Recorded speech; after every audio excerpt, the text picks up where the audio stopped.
중세 시대는 자연재해와 인위적인 재앙들이 연이어 일어나면서 형성되었습니다. 그래서 오늘은 시간여행을 떠나 전쟁, 기근, 전염병, 홍수, 지진, 반란, 그리고 인간이 서로에게 얼마나 비인간적으로 행동했는지까지 살펴보겠습니다. 하지만 오늘의 영상을 계속하기 전에 오늘의 스폰서인 워해머 4만 택티카에게 감사의 말씀을 전하고 싶습니다. 역사의 전략적인 면을 즐기신다면 택티카와 함께 좋은 시간을 보내실 수 있을 거라고 생각합니다. 이 게임은 빠른 템포의 전술 전략 게임으로 단순히 가장 큰 군대를 가지고 있다고 해서 전투에서 이길 수 있는 것이 아닙니다. 포지셔닝, 타이밍, 그리고 챔피언들을 효과적으로 함께 사용하는 것이 모두 실제로 큰 차이를 만들어냅니다. 22개의 플레이 가능한 진영에서 120명 이상의 챔피언이 있기 때문에 다양한 전술을 실험할 수 있는 여지가 많습니다. 저는 항상 팀을 계속해서 조정하면서 무엇이 가장 잘 맞는지 찾아봤습니다.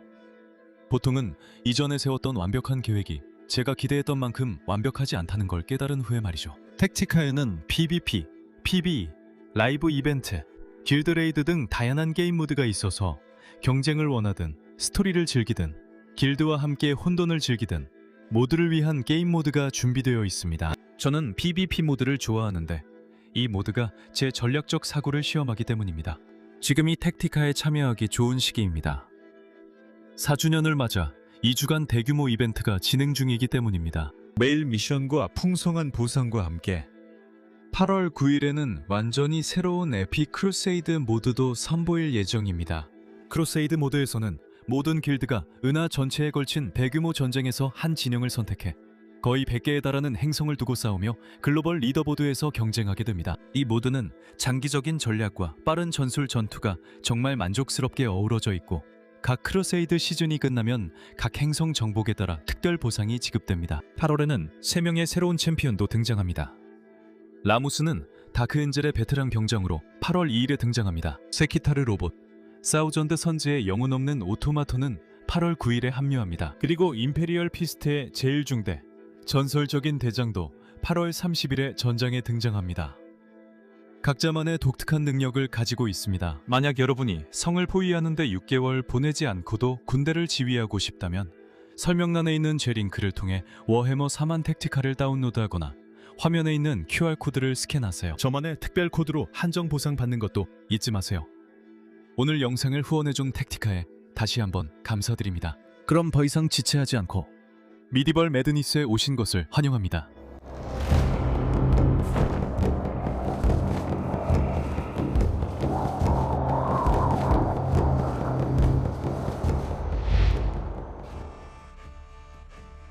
바이킹은 대략 800년부터 1050년까지 존재했습니다. 이것은 유럽인들에게 스칸디나비아의 롱보트가 얼마나 빠른지 그리고 바이킹이 얼마나 잔인할 수 있는지를 상기시켜주는 일이었습니다.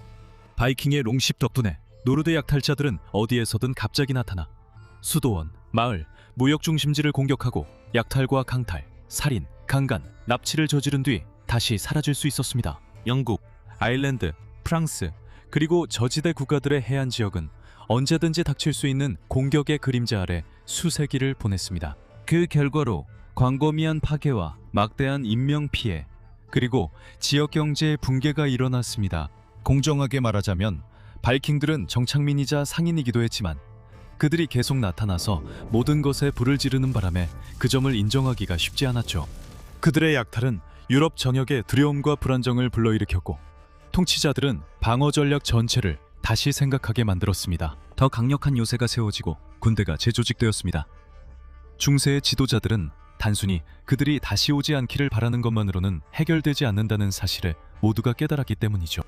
결국 노르드인들은 해안선만 바꾼 것이 아니라 왕국들 자체를 재편했습니다. 기근 1257년경 인도네시아에서 화산이 폭발하여 전 세계에 화산재를 퍼뜨렸고 이는 전 지구적인 재앙을 초래했습니다. 여름이 없던 해라고 불린 1258년에는 곡물 수확이 실패하고 기근이 찾아와 수십만 명의 사람들과 가축이 목숨을 잃었습니다. 이후 여름철에 이어진 추운 날씨와 비로 인해 햇빛이 차단되어 수확이 부진했고 그 결과 밀과 소금의 가격이 감당할 수 없을 정도로 치솟았습니다. 14세기 초 유럽을 강타한 대기근은 날씨가 모든 것을 망칠 수 있다는 사실을 일깨워 주었습니다. 폭우와 저온, 그리고 부진한 수확이 겹치면서 북유럽은 재앙에 직면하게 되었습니다. 농작물이 흉작을 겪고 곡물 창고는 비었으며 수백만 명의 농민들이 굶주림과 질병에 직면하게 되었습니다. 굶주림이 퍼지면서 사회적 불안도 확산되었고 도시에서는 폭동이 일어났으며 식인과 영아 살해에 대한 보고도 있었습니다. 영양실조로 인해 대륙 전역의 면역 체계가 약화되어 인구는 매우 취약한 상태가 되었고 이는 곧 이어질 중세의 다음 재앙이 닥치기 직전이었습니다. 흑사병. 간단히 말해서 대기근은 유럽만을 황폐화시킨 것이 아니었습니다. 그것은 역사상 가장 악명 높은 후속 재앙 중 하나를 불러올 토대를 마련했습니다. 541년에 시작된 유스티니아누스의 역병은 중세 시대 초기에 발생한 최초의 팬데믹 중 하나였습니다. 이 역병은 예르시니아 페스티스 박테리아로 발생했으며 이후 더 극적인 형태로 재등장합니다. 이 역병은 유스티니아누스 1세 통치 시절 동로마 제국에서 시작되었습니다. 그는 제국의 영관을 계획했지만 팬데믹은 분명 그 계획에 없었을 것입니다. 이 역병은 콘스탄티노플을 초토화시킨 후 유럽, 아시아, 북아프리카 전역으로 퍼졌으며 당시와 현대의 추정에 따르면 약 2,500만에서 5천만 명에 이르는 사람들이 목숨을 잃은 것으로 보입니다. 549년에 이 역병이 끝났을 때 비잔틴 제국은 매우 힘든 상황에 처해 있었습니다. 심각한 인구 감소로 인해 노동력이 극심하게 부족해졌고 경제는 흔들렸으며 군사력도 약화되었습니다. 도시 중심지는 쇠퇴했고 제국은 로마적 뿌리에서 점점 멀어져 중세적인 정체성으로 나아가기 시작했습니다. 이는 선택이 아니라 상황에 의한 변화였습니다. 약 800년이 흐른 뒤 그 끔찍한 박테리아가 다시 나타나 14세기 중반의 모습을 드러냈습니다. 이 질병은 주에서는 벼룩 덕분에 배와 주요 교역로, 특히 실크로드를 따라 퍼졌고 빠르게 유라시아와 북아프리카 전역으로 확산되었습니다. 이 질병은 아마도 피해자들의 피부가 검게병하고 가래토시 생겼기 때문일 것입니다. 흑사병으로 알려지게 되었습니다. 최대 5천만 명의 목숨을 앗아간 이 질병의 여파는 팬데믹 자체만큼이나 극적이었습니다. 전체 마을과 도시가 사라졌고 노동력 부족이 심각해지면서 살아남은 노동자들은 갑자기 귀한 인력이 되었으며 임금도 그에 따라 올랐습니다. 동업 생산이 흔들렸고 이미 불안정했던 봉건 제도는 심각한 타격을 입었습니다. 한편 이러한 심리적 충격은 중세 문화에 깊은 흔적을 남겼으며 이는 엄숙한 성찰에서부터 본격적인 실존적 위기에 이르기까지 예술, 문학, 종교적 관행에 영감을 주었습니다. 백년 전쟁은 본질적으로 영국과 프랑스가 어느 왕좌에 누가 앉을지 그리고 어떤 땅을 누가 소유할지를 두고 벌인 매우 값비싼 다툼이었습니다. 실제로 이 전쟁은 1세기 이상, 정확히는 116년 동안 이어졌으며 아젠쿠르, 크레시, 푸아티에와 같은 매우 유명한 전투들을 낳았습니다. 그리고 프랑스의 군사 지도자 잔다르크와 영국의 전사 헨리 5세 왕과 같은 상징적인 인물들을 세계에 알렸습니다. 대부분의 전투는 프랑스에서 벌어졌고 그로 인해 프랑스 시골과 그곳 사람들에게 큰 피해를 안겼습니다. 들판은 불타고 마을은 초토화되었으며 농촌 인구는 기근과 경제 붕괴 그리고 두 왕국의 다툼 한가운데에 놓인 불편함을 견뎌야 했습니다. 민간인들은 살해되거나 쫓겨났고 농작물과 가축도 파괴되었습니다. 혼란 속에서도 이 전쟁은 유럽을 재편하는 데 성공했고 결국 영국과 프랑스 모두 더 강력하고 중앙 집권적인 정부로 거듭나게 되었습니다. 하지만 이는 100년이 넘는 상호 파괴와 수십만 명의 군인과 민간인 사망 이후에야 가능했습니다. 중세 역사에서 정말 그럴 가치가 있었나 싶은 순간들 중에서 100년 전쟁은 정말로 참혹한 재앙이었습니다. 농민 반란.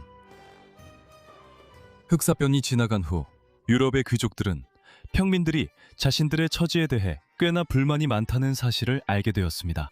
100년 전쟁 여파로 치솟은 세금, 노동력 부족, 그리고 무자비한 지주들로 인해 농민 반란의 물결이 대륙 전역을 휩쓸었습니다. 가장 유명한 곳은 1381년의 잉글랜드 농민 반란이지만 프랑스와 플랑드르를 비롯한 여러 지역에서도 이런 반란이 일어났습니다.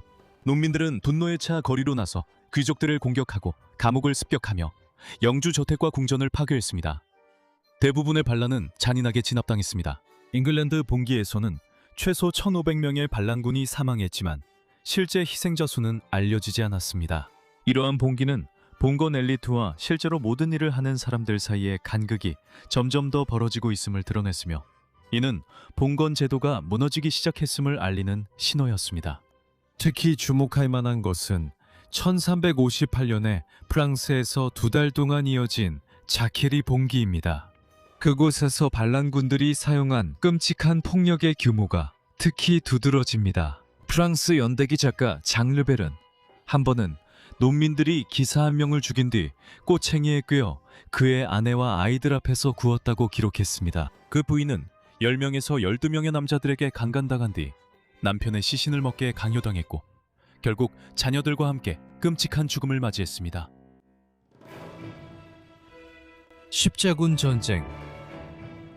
수세기 동안 교황청이 주도하여 벌어진 이 일련의 종교 전쟁은 예루살렘과 성지를 이슬람의 지배로부터 되찾으려는 시도였습니다. 일부 기독교 역사에서 종종 미화되지만 실제로 십자군 전쟁은 서로에게 재앙이었습니다. 막대한 인명피해와 엄청난 경제적 비용, 그리고 수많은 도시들이 파괴되었습니다. 유럽에서는 자원이 고갈되고 지역이 불안정해졌으며 동지 중에는 전쟁터가 되었습니다. 한편 이슬람 세계도 많은 인명피해와 영토 상실, 정치적 불안정 등 자체적인 참화를 겪었습니다. 그리고 고상한 종교적 수사에도 불구하고 많은 십자군들은 땅과 부, 권력에 대한 약속에 수상할 정도로 끌린 듯 했습니다. 1202년부터 2년간 이어진 제4차 십자군 전쟁은 원래 목표를 완전히 놓치고 대신 기독교 도시인 콘스탄티노플을 약탈했다는 점에서 특별히 언급할 만합니다. 이 황당한 우회 때문에 비잔틴 제국은 심각하게 약화되어 결코 완전히 회복하지 못했고 결국 1453년에 멸망하게 되는 발판이 마련되었습니다. 지진. 12세기 중반 시리아 북부는 전쟁으로 황폐해졌습니다. 유럽의 기독교인들이 세운 안티오크 공국과 예루살렘 왕국 같은 십자군 국가들은 무슬림들과 영토를 두고 끊임없이 싸웠습니다. 한때 번성했던 안티오크는 중세시대의 연이은 지진으로 큰 피해를 입었습니다. 526년에 이 도시는 심각한 피해를 입었고 겨우 회복하던 중 2년 뒤 또 다른 지진이 발생해 최대 30만 명에 달하는 사람들이 목숨을 잃었습니다. 588년과 1113년에 다시 재앙이 닥쳤습니다. 유럽도 지진에서 예외는 아니었습니다. 1356년 드물게 발생한 지진이 현재의 스위스에 위치한 바젤시를 강타해 도시를 황폐화시키고 건물을 파괴했으며 수백 명의 사망자를 냈습니다. 하지만 역사상 가장 치명적인 지진 중 하나로 꼽히는 것은 1138년에 다시 시리아 북부의 알레포를 강타한 지진이었습니다. 홍수. 563년 토리도눔 사건은 당시 프랑크 왕국의 오를레앙 왕국에 속해 있던 제네바 호수를 강타한 쓰나미였습니다. 이것은 내륙의 호수조차도 엄청난 재앙을 일으킬 수 있다는 극적인 경고입니다.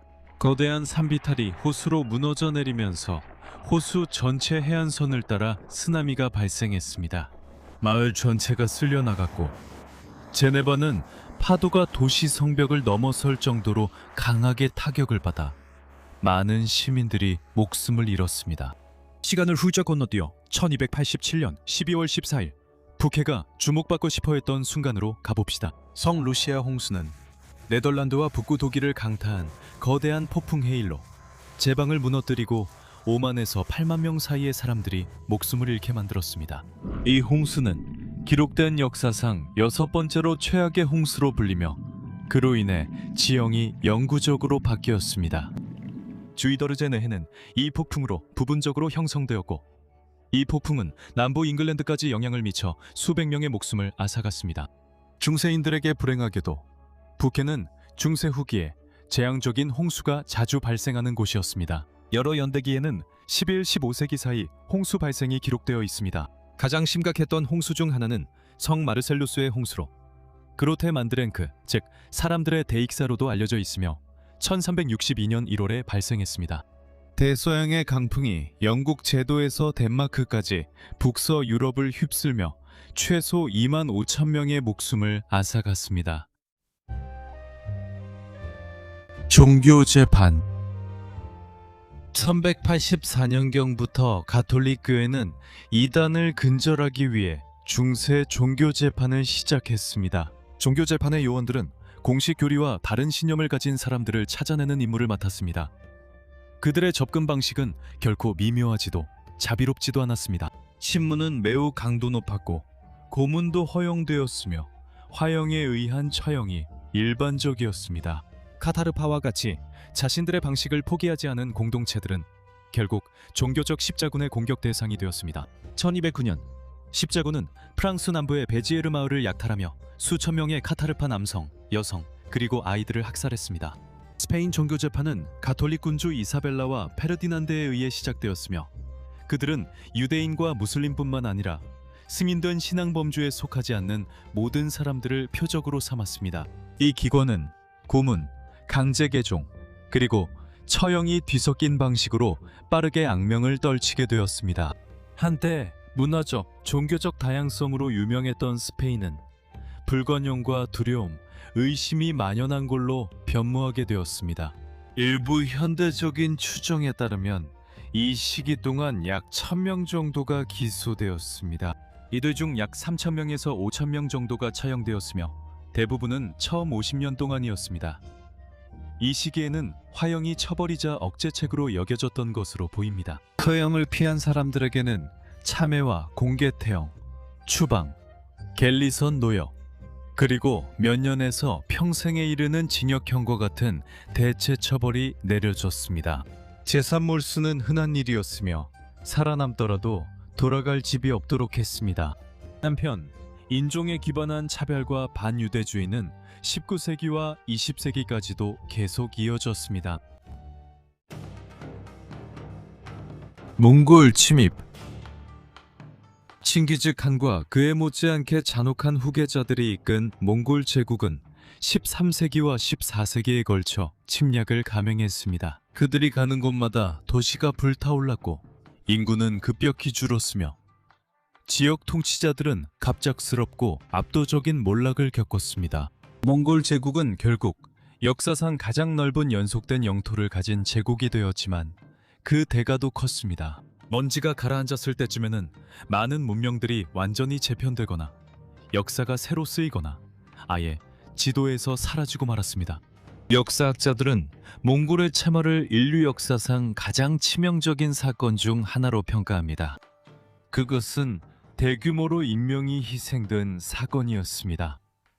메디벌 매드니스의 이번 에피소드를 시청해 주셔서 정말 감사합니다. 이것들은 중세 역사상 가장 치명적인 사건들 중 일부에 불과합니다. 댓글로 알려주세요. 이미 알고 계셨나요? 새롭게 알게 된 것이 있나요? 이 영상에 포함했어야 했다고 생각하는데 빠진 사건이 있나요? 그리고 채널을 계속 시청하고 싶으시다면 구독을 고려해 주세요. 저희는 매주 금요일마다 중세와 관련된 모든 주제를 다루는 새로운 영상을 올리고 있습니다. 그리고 AI 재앙에 맞선 우리의 싸움을 지원하고 싶으신 분들을 위해 저희는 유튜브 멤버십과 패티온을 만들었습니다. 여기서 매달 보너스 영상을 제공합니다. 여러분의 후원으로만 운영되고 있으며 저희에게 보내주신 모든 지원에 진심으로 감사드립니다. 또한 더 높은 등급의 멤버십도 있는데 지금 화면에 이름이 나오는 이 멋진 분들이 채널을 더욱 적극적으로 지원해주고 계십니다. 모두 감사합니다. 다음 주에도 새로운 영상으로 찾아뵐게요. 멋진 한 주 보내세요.